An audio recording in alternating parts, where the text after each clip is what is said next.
പ്രിയപ്പെട്ട കുട്ടികളെ, നമ്മൾ ഇന്നത്തെ ക്ലാസ്സിൽ ഡിസ്കസ് ചെയ്യുന്നത് സെക്കൻഡ് ഇയർ ബിസിനസ് സ്റ്റഡീസിൻ്റെ സെക്കൻഡ് ചാപ്റ്ററിലെ FW ടൈലർ എന്ന് പറയുന്ന മാനേജ്മെൻറ്റ് എക്സ്പേർട്ട്. അദ്ദേഹം ഫാദർ ഓഫ് സയൻറ്റിഫിക് മാനേജ്മെൻറ്റ് എന്നറിയപ്പെടുന്നു. അദ്ദേഹത്തിൻ്റെ ടെക്നിക്സ് ഓഫ് സയൻറ്റിഫിക് മാനേജ്മെൻറ്റ് അതാണ് നമ്മൾ ഇന്ന് ചർച്ച ചെയ്യുന്നത്. The principles of scientific management are applied in practice with the help of certain techniques. FW Taylor അദ്ദേഹത്തിൻ്റെ സയൻറ്റിഫിക് മാനേജ്മെൻറ്റ് ബിസിനസ് പ്രാക്ടീസിലേക്ക് അപ്ലിക്കേഷൻ നടത്തുന്നത് വിവിധ ടെക്നിക്കിലൂടെയാണ്. പ്രധാനമായും 4 ടെക്നിക്സാണ് അദ്ദേഹം പറയുന്നത്. ആ ടെക്നിക്സാണ് നമ്മൾ ഇന്നത്തെ ക്ലാസ്സിൽ ചർച്ച ചെയ്യുന്നത്. Okay, management techniques are methods and procedures to be performed to accomplish goals. ഇദ്ദേഹം മാനേജ്മെൻറ്റ് ടെക്നിക്സ് എന്ന് പറയുന്നത് ഓർഗനൈസേഷണൽ ഗോൾ അച്ചീവ് ചെയ്യാൻ വേണ്ടി പെർഫോം ചെയ്യേണ്ട മെത്തേഡ്സ് ആൻഡ് പ്രൊസീജിയേഴ്സ് ആണ്. ഓക്കെ, FW ടൈലറിൻ്റെ സയൻറ്റിഫിക് മാനേജ്മെൻറ്റ് ടെക്നിക്സ് എന്തൊക്കെയാണെന്ന് നോക്കാം. പ്രധാനമായും ഈ 4 ഹെഡുകളിലാണ് അദ്ദേഹം പറയുന്നത്. 1 functional foremanship, 2 standardization and simplification of work, 3 work study, 4 differential piece wage system. നമുക്ക് ഇവ ഓരോന്നും എങ്ങനെയാണ് പ്രവർത്തിക്കേണ്ടത് എന്ന് നോക്കാം. ആദ്യം തന്നെ functional foremanship. In this technique Taylor suggested the division of factory into 2 departments, planning department and production department. ഇങ്ങനെ പ്ലാനിംഗ് ഡിപ്പാർട്ട്മെൻറ്റ്, പ്രൊഡക്ഷൻ ഡിപ്പാർട്ട്മെൻറ്റ് എന്നിങ്ങനെ ഒരു ഫാക്ടറിയിൽ 2 ഡിപ്പാർട്ട്മെൻറ്റ് വേണം എന്നാണ് FW ടൈലർ പറഞ്ഞിരിക്കുന്നത്. Through this planning is separated from execution. അപ്പോൾ planning സെക്ഷനും ഡൂയിങ് സെക്ഷൻ അല്ലെങ്കിൽ എക്സിക്യൂഷൻ സെക്ഷനും രണ്ടും 2ആക്കി ഭാഗിക്കുന്നു.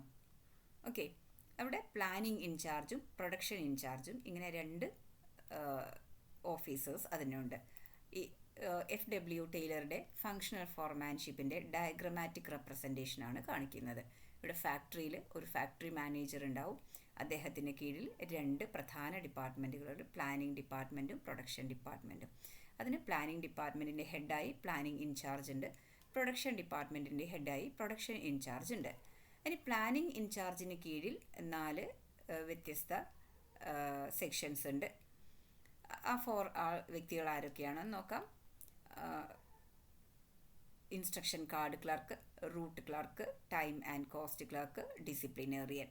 ഓക്കെ, അടുത്തതായി പ്രൊഡക്ഷൻ ഇൻചാർജിന് കീഴിലും 4 ഓഫീസേഴ്സ് അല്ലെങ്കിൽ 4 വ്യക്തികൾ ഉണ്ടായിരിക്കും. Gang boss, repair boss, inspector, speed boss, ഇങ്ങനെ 4 വ്യക്തികൾ. ഇങ്ങനെ നോക്കൂ, ഈ ഡയഗ്രത്തിൽ കാണിച്ചിരിക്കുന്ന പോലെ ഈച്ച് ആൻഡ് എവ്രി വർക്കർ, ഓരോ വർക്കർക്കും ഈ 4 പ്ലാനിംഗ് ഇൻചാർജ് പ്ലാനിംഗ് സെക്ഷനിൽ നിന്നുള്ള 4 വ്യക്തികളിൽ നിന്നും അതേപോലെ പ്രൊഡക്ഷനിൽ നിന്നുള്ള 4 വ്യക്തികളിൽ നിന്നും ഇൻസ്ട്രക്ഷൻ കിട്ടുന്നു. അതായത് ടോട്ടലായിട്ട് each worker gets instructions from 8 officers. ഇങ്ങനെ 8 വ്യക്തികളിൽ നിന്ന് വളരെ കൃത്യമായ മാർഗനിർദ്ദേശങ്ങൾ സ്വീകരിച്ചുകൊണ്ടാണ് ഓരോ വർക്കറും വർക്ക് ചെയ്യുന്നത്. അതാണ് ടൈലർ പറഞ്ഞിരിക്കുന്ന ഫങ്ഷണൽ ഫോർമാൻഷിപ്പ് എന്ന് പറയുന്നത്.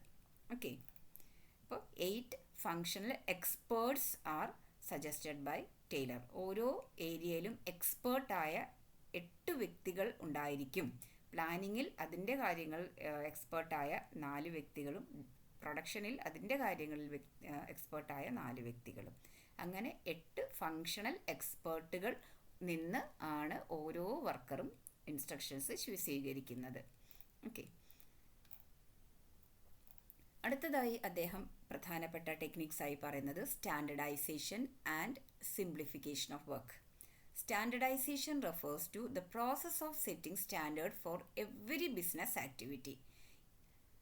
That is standardization of process, standardization of raw material, standardization of time, standardization of product, etc.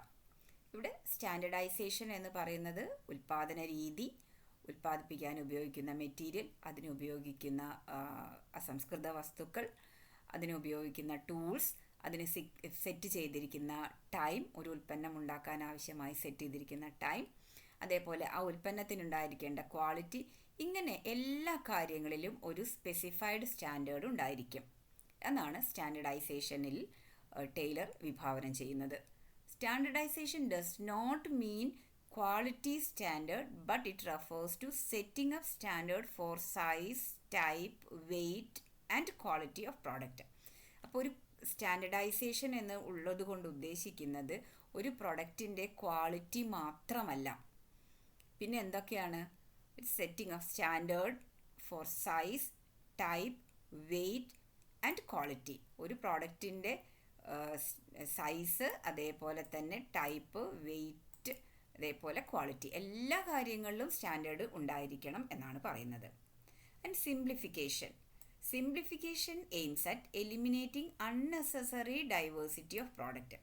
ഒരു പ്രോഡക്റ്റിൻ്റെ ഉൽപ്പന്ന നിരകൾ ഉണ്ടാകുന്ന സമയത്ത് ഒരുപാട് വെറൈറ്റി ഉൽപ്പന്നങ്ങൾ ഉൽപ്പാദിപ്പിക്കാതെ അനാവശ്യമായ വെറൈറ്റികൾ ഒഴിവാക്കി ക്വാളിറ്റി ഈ പറഞ്ഞ സ്റ്റാൻഡേർഡൊക്കെ കീപ്പ് ചെയ്യാൻ പറ്റുന്ന രീതിയിൽ മാത്രം ഡൈവേഴ്സിറ്റി കൊണ്ടുപോവുക.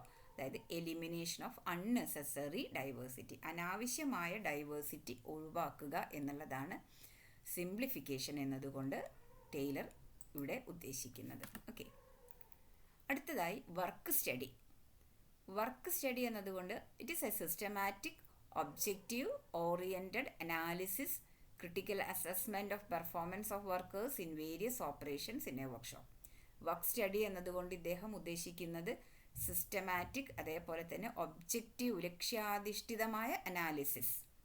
Okay, critical assessment of the performance of വർക്കേഴ്സിൻ്റെ ഓരോ പ്രവർത്തനങ്ങളും പെർഫോമൻസ് മൊത്തമായിട്ട് ഒരു ക്രിട്ടിക്കൽ അനാലിസിസ്, വിമർശനാത്മകമായി കൊണ്ട് തന്നെ ഇവാലുവേറ്റ് ചെയ്യുക, ഒബ്ജക്റ്റീവായിട്ട് ലക്ഷ്യാധിഷ്ഠിതമായി ഇവാലുവേറ്റ് ചെയ്യുക. ഇതിന് 4 ഘടകങ്ങൾ വീണ്ടുമുണ്ട്. ഈ വർക്ക് സ്റ്റഡി പ്രവർത്തികമാക്കുന്നത് ഈ 4 രീതിയിലൂടെയാണ്. 1 method study, 2 motion study, 3 time study, 4 fatigue study. Okay, ഇവ ഓരോന്നും എന്താണ് എന്ന് നോക്കാം. Method study is a technique to know the one best way of doing a particular job. ഓരോ ജോബ് ചെയ്യാനും വൺ ബെസ്റ്റ് വേ ഉണ്ട്, അത് ഏതാണ് എന്ന് കണ്ടെത്തി അതിനുള്ള ആ കാര്യങ്ങൾ നടപ്പിലാക്കുന്നതിനെയാണ് മെത്തേഡ് സ്റ്റഡി എന്ന് പറയുന്നത്. It's a technique to know the one best way of doing a particular job. Okay, next is motion study.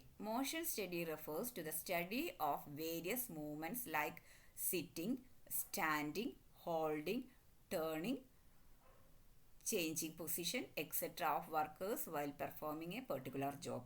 ഓരോ ജോലി ചെയ്യുന്ന സമയത്തും ആ എംപ്ലോയി ചെയ്തിരിക്കേണ്ട ഓരോ മൂവ്മെൻറ്റ് കൃത്യമായി, like sitting, standing, holding and turning, changing the position, ഓരോ കാര്യങ്ങളിൽ എപ്പോൾ ഇരിക്കണം, എപ്പോൾ നിൽക്കണം, അതേപോലെ തിരിയേണ്ടതും പൊസിഷൻ ചേഞ്ച് ചെയ്യേണ്ടതുമായ കാര്യങ്ങളെക്കുറിച്ച് മൊത്തത്തിൽ ഒരു ജോലി ചെയ്യുന്ന സമയത്ത് ആ വർക്കർക്ക് അത്യാവശ്യമായി വേണ്ടി വരുന്ന മൂവ്മെൻറ്റുകൾ ഏതൊക്കെ എന്ന് കണ്ടുപിടിക്കുന്നതാണ് മൂവ്മെൻറ്റ് സ്റ്റഡി അല്ലെങ്കിൽ മോഷൻ സ്റ്റഡി എന്ന് പറയുന്നത്.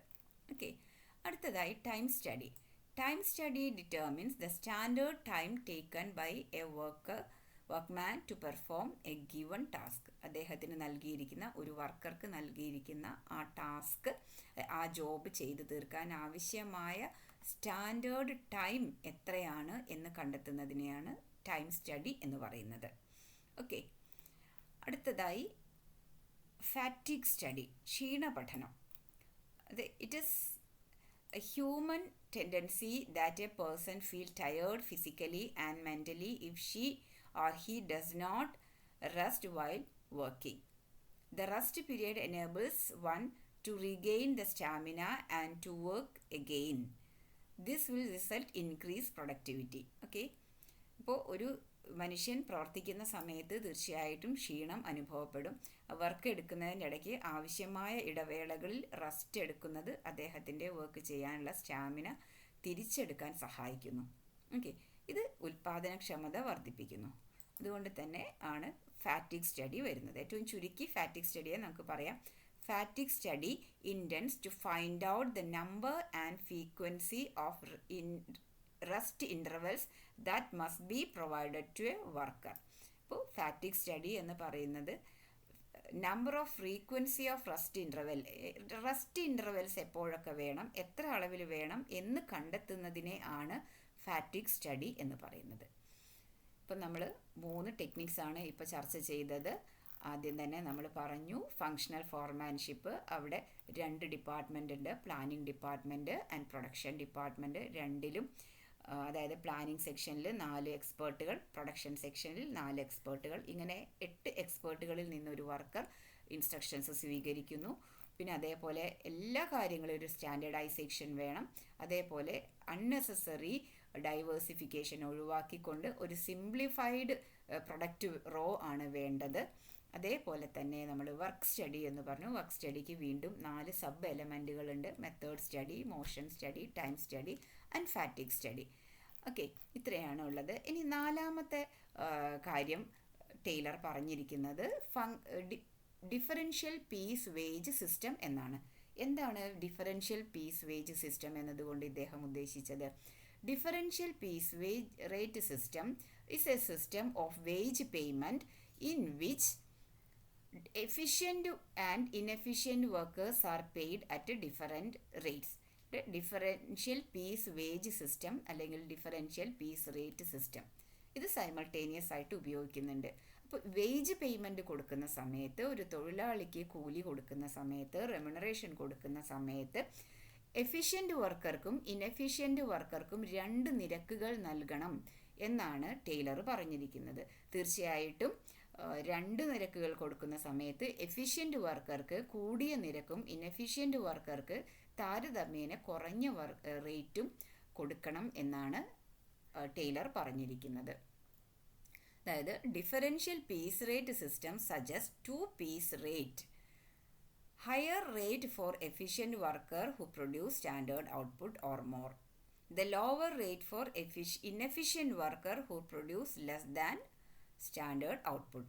അപ്പോൾ ലെസ് ദാൻ അല്ലെങ്കിൽ സ്റ്റാൻഡേർഡ് ഔട്ട്പുട്ട് അച്ചീവ് ചെയ്യാൻ പറ്റാത്തവരെ ഇനെഫിഷ്യൻ്റ് വർക്കറായിട്ടും അയാൾക്ക് കുറഞ്ഞ വേതനം നൽകണം എന്നും ടൈലർ പറയുന്നു. ഓക്കെ, ഈ 4 കാര്യങ്ങളിലൂടെ ആണ് അദ്ദേഹത്തിൻ്റെ പ്രിൻസിപ്പിൾ അല്ലെങ്കിൽ പറഞ്ഞു പോകുന്നത്. These are the 4 techniques of management, 4 techniques of scientific management. Okay, അതിൻ്റെ കൂടെ തന്നെ ഇദ്ദേഹം ഒരു കാര്യം കൂടി പറയുന്നുണ്ട്, മെൻ്റൽ റെവല്യൂഷൻ എന്ന് പറയുന്നത്. Okay, mental revolution is A change in thinking both on the part of management and workers. ഈ മെൻ്റൽ റെവല്യൂഷൻ എന്നതിൽ ടൈലർ ഉദ്ദേശിക്കുന്നത് തിങ്കിങ് സൈഡ് അല്ലെങ്കിൽ ആറ്റിറ്റ്യൂഡ്, അതായത് മാനേജ്മെൻറ്റിൻ്റെയും വർക്കറുടെയും 2 പേരും പരസ്പരമുള്ള ആറ്റിറ്റ്യൂഡ് ഒന്ന് മാറ്റണം എന്നതാണ് മെൻ്റൽ റെവല്യൂഷൻ എന്ന് പറയുന്നത്, ആ ചിന്താഗതിയിലുള്ള മാറ്റം. The success of implementation of scientific management depends on the mental revolution. ഇപ്പോൾ ഈ സയൻറ്റിഫിക് മാനേജ്മെൻറ്റിൻ്റെ ടെക്നിക്സ് ഒക്കെ ഇദ്ദേഹം പറഞ്ഞിട്ടുണ്ട്. പക്ഷേ ഇതിൻ്റെ വിജയം കിടക്കുന്നത് എത്രമാത്രം ഈ കാര്യങ്ങളെ മാനസികമായി ഉൾക്കൊള്ളാൻ മാനേജ്മെൻറ്റും അതേപോലെ തന്നെ തൊഴിലാളിയും തയ്യാറാകുന്നു എന്നതിൻ്റെ അടിസ്ഥാനത്തിലാണ് ഇതിൻ്റെ വിജയം കിടക്കുന്നത്. Okay, mental revolution involves a change in the attitude of workers and management towards one another from competition to cooperation. 2 പേരും പരസ്പരം മത്സരിക്കാതെ പരസ്പരം സഹകരിച്ചുകൊണ്ട് മുന്നേറാനുള്ള ഒരു മനോഭാവം കൊണ്ടുവരുമ്പോഴാണ് ഈ സയൻറ്റിഫിക് മാനേജ്മെൻറ്റ് വളരെ സക്സസ്ഫുള്ളായി ഇംപ്ലിമെൻറ്റ് ചെയ്യാനും അതിലൂടെ ബിസിനസ്സിന് മുന്നേറാനും സാധിക്കുന്നത്. ഓക്കെ, ഇത്രയും കാര്യങ്ങളാണ് നമുക്ക് ഈ ചാപ്റ്ററിൽ, 2ാമത്തെ ചാപ്റ്ററിൽ നമുക്ക് സയൻറ്റിഫിക് മാനേജ്മെൻറ്റുമായി ബന്ധപ്പെട്ട് പഠിക്കാനുള്ളത്. ഓക്കെ.